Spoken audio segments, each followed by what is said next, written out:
김정은 북한 국무위원장이 북한 정권 수립 75주년 구구절을 맞아 민방위 무력 열병식에 참석했지만 연설은 하지 않았습니다.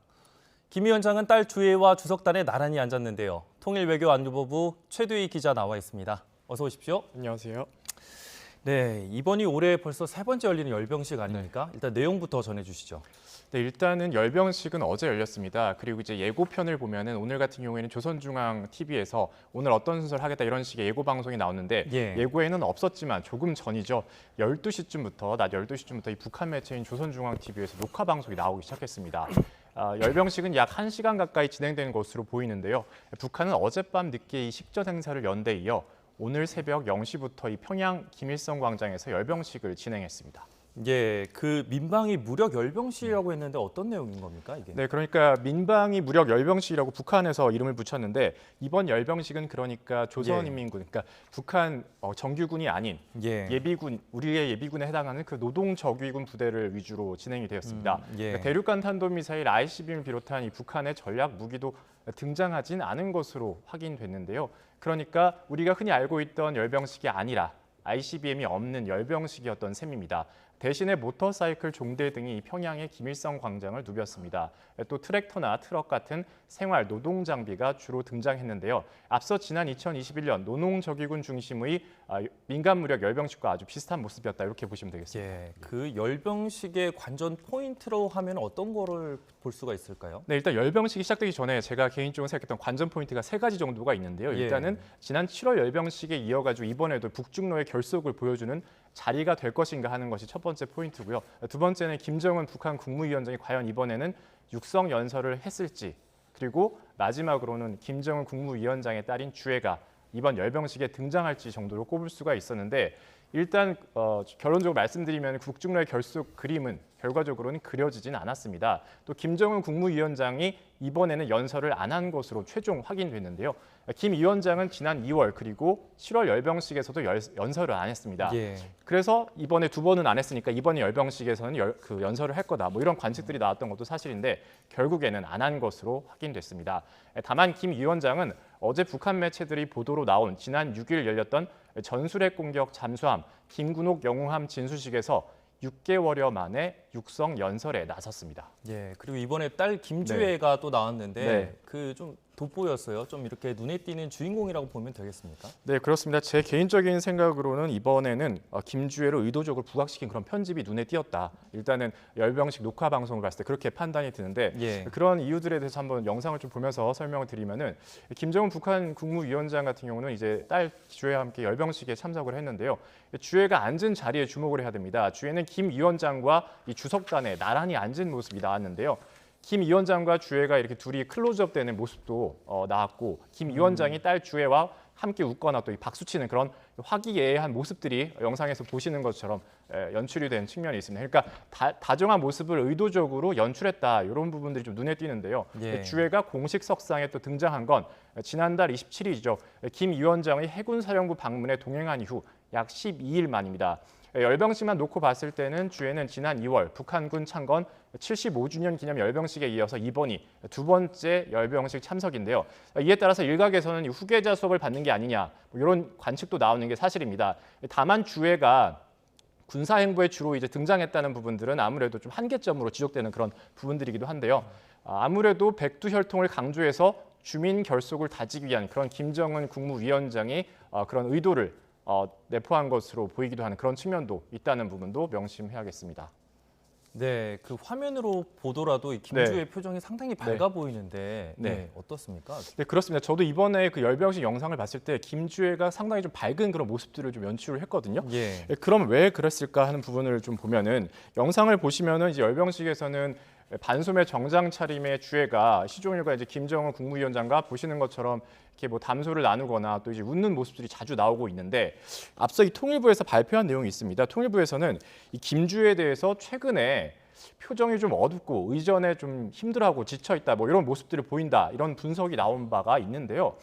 김주혜의 오늘 그 열병식을 제외하고 16차례 그 공개 행보를 관찰한 결과인데 처음에는 김주혜가 공식 서상에 등장했을 때 얼굴이 밝았다가 최근 점점 이제 들어서면서 표정이 좀 어두워지고 의전에 좀 힘들어하는 모습을 보인다 이런 식의 발표가 있었습니다. 그래서 아무래도 이 북한이 우리 언론 보도를 의식해서 김주애의 밝은 모습을 일부러 연출한 건 아닌가. 이건 좀 지켜봐야 할 대목이 아닌가 싶습니다. 네, 그 서두에도 얘기를 드렸습니다만 이번 열병식이 올해만 벌써 3번째 열리는 거 아니겠습니까? 그렇습니다. 북한이 이렇게까지 열병식을 하는 이유가 뭘까요? 네, 일단 상당히 이례적인 일이다 이렇게 봐야겠는데 북한이 1년에 무려 3번이나 열병식을 연 거는 김정은 북한 국무위원장 집권 이후에 이번이 처음입니다. 예. 아무래도 이 극심한 북한의 경제난 속에서 북한의 내부 체제 결속 그런 필요성 때문인 것으로 보이는데요. 이와 관련해서 통일부의 설명 한번 들어보겠습니다. 1년에 3번이나 열병식을 개최하는 것이 굉장히 이례적인 상황입니다. 그만큼 북한 내부 체제 결속의 필요성이 있다는 방증으로 생각되고 있습니다. 또 오늘 이번 열병식이 이 북중러 밀착 과시의 무대가 될 것이다 이런 또 관측도 그렇습니다. 있었는데 이번에 러시아 대표단의 모습이 보이지는 않았어요. 네, 저도 이제 방송을 보다가 올라왔는데 러시아 대표단의 모습을 저는 일단 확인은 할 수 없었습니다. 북한 매체 보도에서도 러시아 대표단 얘기는 빠져 있는 것을 볼 수가 있는데요. 예. 이 열병식에는 류거준 국무원 부총리를 단장으로 하는 이 중국 대표단은 참석한 것으로 확인됐고 열병식 영상에서도 나왔지만 러시아는 별도로 이 대표단을 보내지는 않은 것으로 보입니다. 러시아는 다만 군 협조단과 이 북한 주재 러시아 외교대표를 참석한 것으로 참석만 언급돼 있는데요. 일각에서는 이 북중러 결속 무대로 여겨졌는데 북러가 다음 주 중에 아무래도 이 정상회담을 앞두고 있기 때문이 아니냐 이런 관측이 나오는 것도 사실입니다. 예, 그런 의미에서 사실 이번 열병식보다 열병식 이후에 김정은 위원장의 행보가 더 관심이 가는 부분 아니겠습니까? 네, 그렇습니다. 일단은 내일이죠. 오는 10일부터 13일까지 러시아 블라디보스토크에서 동방경제포럼이 열립니다. 이건 연례 행사인데 이를 계기로 푸틴 러시아 대통령과 김정은 국무위원장이 회담을 할 거다 이런 관측, 그런 보도들이 나온 상태입니다. 만약에 정상회담이 열린다면 북한과 러시아 간의 이 무기 거래나 군사 협력 논의가 이뤄질 거라는 관측도 나오고 있는데요. 이 김 위원장은 열병식 끝난 이후 러시아를 방문할 것으로 관측이 됩니다. 확실한 건 아니고요. 이와 관련해서 러시아 현지에서는 김 위원장의 11일, 그러니까 내일 모레죠. 11일 방문설까지 나오고 있다. 이런 상황입니다. 예, 김 위원장이 열차를 타고 갈 가능성도 얘기가 나오고 있는데 좀 어떻게 보십니까? 이것도 확실하지 않은 내용입니다. 이와 관련해서 최근 일본 방송 보도를 좀 말씀드리면요. NHK는 러시아 정부 관계자를 인용해서 김정은 북한 국무위원장과 푸틴 러시아 대통령이 러시아 극동 지역에서 정상회담을 하는 방안을 조율하고 있다고 보도를 한 바가 있습니다. 이에 앞서서 미국 뉴욕타임스도 김 위원장이 이달 중 러시아 방문을 검토하고 있다면서 김 위원장이 특별 열차를 타고 일단은 블라디보스토크로 이동한 뒤에 푸틴 러시아 대통령을 만날 것으로 보인다. 이런 보도도 있었습니다. 회담 장소로는 블라디보스토크 앞바다 섬에 있는 극동 연방대학을 포함해서 검토하고 있다. 이거는 이제 NHK 보도인데요. 제가 생각할 때 주목해야 될 부분들이 있습니다. 이 러시아 관계자를 인용해서 NHK가 보도를 한 건데 북한 측에서는 지금까지도 일정을 변경해 왔다. 이런 언급이 있습니다. 그러니까 회담 일정 그리고 장소가 계속해서 바뀔 가능성을 시사한 건데요. 이와 관련해서 우리 국가정보원도 김 위원장이 러시아를 방문할 때 기존에 알려진 경로와는 다른 경로를 택할 가능성이 있다. 이런 것으로 판단하고 있습니다. 그 이유로는 언론에 이렇게 선제적으로 김 위원장의 동선이 공개가 돼 있기 때문에 김 위원장이 경호 차원에서 아무래도 다른 경로를 택할 가능성도 있다는 건데 이와 관련해서는 이 국회 정보위 간사인 유상범 국민의힘 의원의 발언을 한번 보고 오겠습니다. 기존에 언론에 공개된 경로와는 다른 경로로서 깜짝 행보를 보일 가능성도 좀 생각하고 있다 이렇게 좀 보고 있습니다. 네, 앞서 보신 것처럼 이에 따라서 이 비행기나 배, 다양한 가능성이 사실 나오고 있는데 어디까지나 이 가능성일 뿐입니다. 만약에 그렇다면 열차로 가게 된다면은 기존에 알려진 경로가 아니라 경로를 바꿀 가능성도 있는 것으로 보이는데요. 그러니까 회담 장소로 유력하게 거론되는 블라디보스토크가 아니라 그러니까 다른 지역에서 회담이 열릴 가능성까지도 좀 주목을 해야 하는 그런 상황입니다.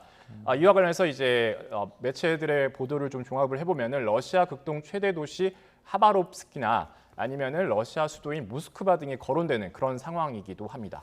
예, 그리고 중국 얘기도 빠뜨릴 수는 없을 것 같은데 김정은 위원장의 중국 대표단 또 얘기도 있었는데 네. 어떤 내용이었습니까? 네, 김정은 북한 국무위원장은 이 정권 수립 75주년이죠. 구구절을 맞아서 이 북한을 방문한 중국 대표단을 맞아서 이제 접견을 해서 예. 양국 간의 그 협력을 강조를 했습니다. 북한 매체인 조선중앙통신은 김 위원장이 류거중 국무원 부총리를 단장으로 한 이 중국 대표단을 만나서 따뜻하고 친선적인 분위기 속에서 담화를 나눴다고 보도했습니다. 김 위원장은 중국 동지들이 참가해서 자신들의 국경절 행사가 빛나게 됐다면서 시진핑 동지와 중국 당과 정부가 북중 관계의 특수성을 매우 중시하고 있다는 것을 매우 깊이 느꼈다라고 말했다고 전했습니다. 이어서 이 중국 인민이 중국 공산당의 영도 밑에 중화의 부흥이라는 그 원대한 꿈을 반드시 실현하리라고 확신했다고도 통신은 덧붙였습니다. 이와 함께 김 위원장과 중국 대표단의 담화는 시종일관 그 동지적인 우위가 차 넘치는 가운데 진행됐다는 보도도 예. 있었고 친선 협조 관계를 발전시키고 여러 분야의 협조와 협력 사업을 활성화해 나가자는데 견해 일치를 봤다 이런 보도가 있었습니다. 예, 5년 전에 북한 정권 수립 70주년이었을 때와 비교하면은 조금 그 대표단의 격이 좀 낮아진 것 같다는 느낌도 좀 드는데요. 네, 이건 여러 가지 측면 좀 생각을 해야 될 부분들이 있는데요. 앞서 그 5년 전이죠. 5년 전 행사 때는 그 시진핑 중국 국가주석의 특별 대표로 중국 권력 서열 당시 3위였던 리잔수 중국 전국인민대표회의 상무위원장을 단장으로 하는 중국 대표단이 방북한 바가 있습니다. 다만 이번에 방북한 류거중 부총리가 과학기술 관료 출신의 경제 전문가인 만큼 북중 간의 경제 협력 논의가 이루어졌을 가능성도 있습니다. 이건 나오지는 않은 상황인데요. 예. 이 북중 교역 핵심이 지린성 성장도 역임한 인물이 바로 류거중입니다. 이에 따라서 북한과 중국이 어떤 그 권력 서열이라는 어떤 명분보다는 실리, 경제 협력이라는 어떤 실리를 택했다 이런 분석도 나오고 있습니다. 예, 그 열병식 얘기로 잠깐 돌아가서 그 김덕훈 그 내각 총리의 경질 가능성도 제기가 됐었는데 보면은 건재한 것 같더라고요. 제가 개인적으로 생각할 때 가장 좀 의아한 대목이 이 부분이 아닌가 싶습니다. 예. 사실은 경질설은 지난달부터 나온 내용이었는데요. 김덕훈 총리가 어제 평양에서 진행된 북한 정부 수립 75주년 중앙보고 대회에도 참석을 해서 직접 보고를 하는 모습도 영상에 나왔고 이번에 이어서 열병식에도 모습을 드러냈습니다. 앞서는 지난 6일이죠.